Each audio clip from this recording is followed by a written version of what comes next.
sedikit.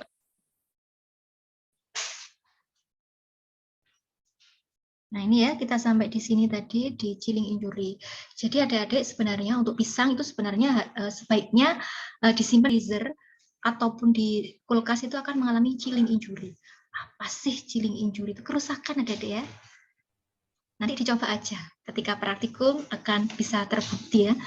Jadi chilling injury itu apa sih? Itu adalah atau saat dipindahkan ke suhu penyimpanan yang lebih tinggi.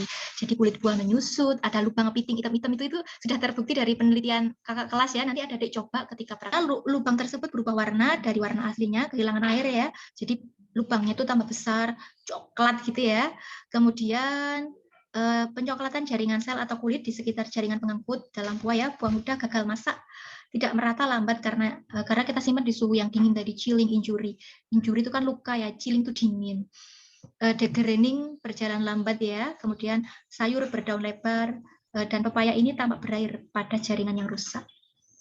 Nah, jadi chilling injury itu intinya adalah struktur sel mengalami kerusakan karena suhu dingin ya.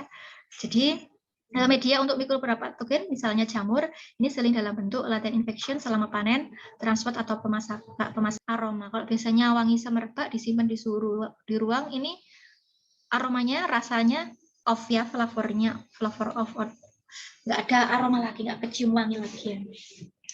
Kemudian gejalanya chilling injury pada mangga, kalau kita simpan di suhu 5-12 itu akan tampak warnanya itu coklat, kulitnya kusam gitu ya. Pepaya itu juga buah yang sebaiknya disimpan di suhu ruangan saja sih, kalau belum matang. Kalau sudah matang sih nggak masalah ya disimpan di freezer ya, tapi kalau masih dalam tahap ripening mampu itu, apalagi hijau ada disimpan di kulkas, nggak akan matang gitu ya, justru akan mengalami kerusakan.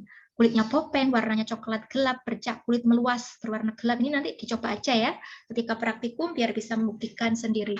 Jadi adik-adik gimana caranya supaya tidak terjadi chilling injury? Kita tentukan dulu suhu kritis, kita baca dari literatur. Untuk setiap buah-buahan pasti beda suhu kritisnya ya. Pisang, mangga, alpukat pasti beda-beda suhu kritisnya ya. Kita baca dulu. Kemudian kita cegah kontak pada suhu sedikit di bawah suhu kritis tersebut. Kemudian menyimpan relatif singkat pada suhu dingin ya. Singkat saja ya. Dilanjutkan ke penyimpanan yang suhu lebih tinggi. Misalnya nanas peach. Jadi bisa juga dikemas dalam plastik MAS ya. Modification Atmosphere Storage. Ini juga ada di bukunya si chilling injury ini warnanya hitam-hitam ini ya. Pernah ya melihat ini? Nah, ini juga contoh chilling injury ya, sampai mengkeret gini ada ya pada melon dan pada buah ini. Nah, ini pada pisang itu jelas sekali hitam kayak gini ya, pitingnya kelihatan banget. Ini pada sayur brokoli juga nampak chilling injury. Nah, jadi pengemasannya bagaimana? Ini ya, dikasih plastik film atau bag dari PP, polypropylene atau PE, polyethylene, pakai trifoam, pakai vakum. Ini pakai active packaging atau smart packaging gitu ya. Jadi pada kondisi udara yang normal ya, itu mengandung 21% 0,3. Jadi penyimpanan ini ada deh ya pada kondisi yang seperti ini. Jadi itu terlihat bahwa kandungan oksigennya sedikit dan karbon dioksidanya banyak ya pada tahap ripening ini. Ini akan mengurangi patogen atau kerusakan yang ada di daging buah itu sendiri.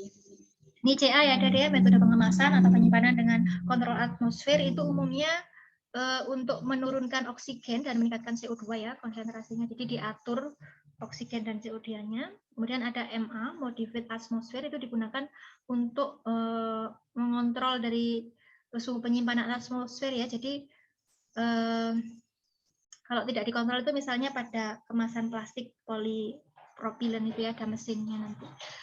Nah, ini pertimbangan fisiologi. Jadi respirasi itu apa sih? Respirasi itu adalah pemecahan glukosa dengan bantuan oksigen menjadi karbon dioksida dan H2O sehingga menjadi energi atau panas. Jadi ini kalau ada oksigen pasti akan menghasilkan pembusukan ini ya.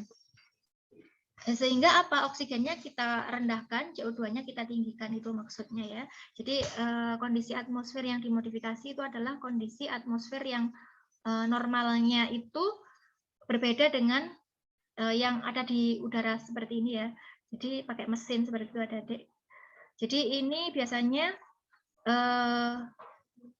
involve, jadi mengurangi oksigen dan juga meningkatkan konsentrasi dari CO2 itu sendiri.